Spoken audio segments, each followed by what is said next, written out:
ó ti di woro sí woro. Honourable Oluwọle Ọkẹ ti fi ẹgbẹ́ òṣèlú PDP sílẹ̀ lẹ́yìn tó lọ sí ilé ìgbìmọ̀ asòfin àpapọ̀ lẹ́ẹ̀márùn-ún lábẹ́ àsíá ẹgbẹ́ òṣèlú People's Democratic Party. Asòfin tó ń sojú àwọn èèyàn òbòkun àti orí adé nílé ìgbìmọ̀ asòfin àpapọ̀ ilé wa Honourable Oluwọle Ọkẹ ti kọ̀wé fi ẹgbẹ́ náà sílẹ̀ báyìí.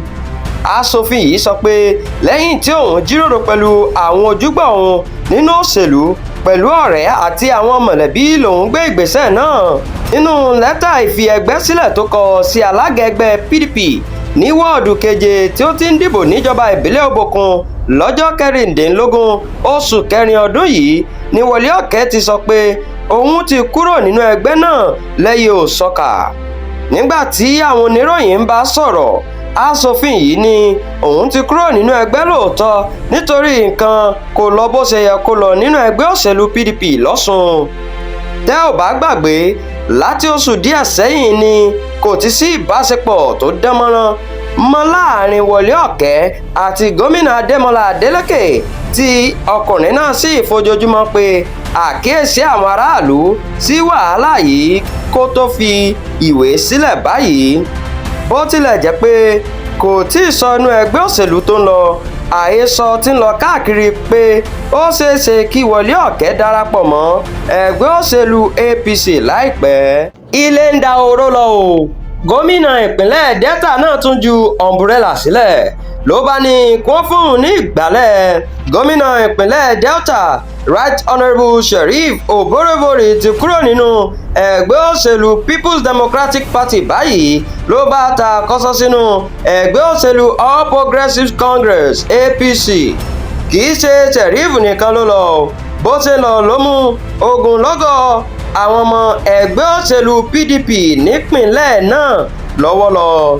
Bákan náà ni ọ̀gá rẹ̀ tó gbéṣẹ́ fún nípìnlẹ̀ Delta Ifeanyi Okowa náà ti fi ẹgbẹ́ PDP sílẹ̀ lọ sínú ẹgbẹ́ APC. Okowa, ẹni tó jẹ́ ìgbákejì olùdíje fún ipò ààrẹ orílẹ̀-èdè yìí lásìkò ìdìbò àpapọ̀ ọdún 2023, ìyẹn Alhaji Atiku Abubakar, lábẹ́ àsíá ẹgbẹ́ òṣèlú PDP lòun náà ti kọ̀wé fi ẹgbẹ́ sílẹ̀. Ọ̀ṣun Dìvẹ́dà gbọ́ pé tìdùnnú làwọn àgbààgbà ẹgbẹ́ APC nípìnlẹ̀ Delta fi gba Okowa àti gómìnà Sheriff, eléyìí tí àwọn amòye rí bí ìgbésẹ̀ tó ní nǹkan ṣe pẹ̀lú ìdìbò àpapọ̀ ọdún 2023. Ó tán o. Sẹnetọ ẹgbẹ́ òṣèlú NNPP fi ẹgbẹ́ rẹ̀ sílẹ̀ ló bá darapọ̀ mọ́ ẹgbẹ́ APC. Asòfin tó ń sojú àwọn èèyàn ẹkùn ìdìbò gúúsù Kano nílé ìgbìmọ̀ asòfin àgbà orílẹ̀-èdè yìí Sẹnetọ Abdulrahman Sumaila ti kúrò nínú ẹgbẹ́ New Nigeria People's Party NNPP báyìí ló bá ní òun ti bá ẹgbẹ́ APC lọ. Sumaila, ẹni tó jẹ́ olùrànlọ́wọ́ pàtàkì fún ààrẹ àná Muhammadu Buhari lórí ọ̀rọ̀ ilé ìgbìmọ̀ asòfin àpapọ̀, kéde ìgbésẹ̀ rẹ̀ yìí fún àwọn oníròyìn. Ó ní kò sí irọ́ kankan níbẹ̀, òun ti kúrò nínú ẹgbẹ́ NNPP nítorí ọ̀rọ̀ ìgbáyégbádùn àwọn èèyàn agbègbè òun jẹ òun lógún púpọ̀. Ó ní ìpinnu òun ni láti mú nǹkan rọrùn fún àwọn èèyàn agbègbè tí òun ṣojú. Gbogbo ìgbésẹ̀ tí yóò sì mú èròǹgbà òun yìí ṣẹ lòun gbọ́dọ̀ gbé.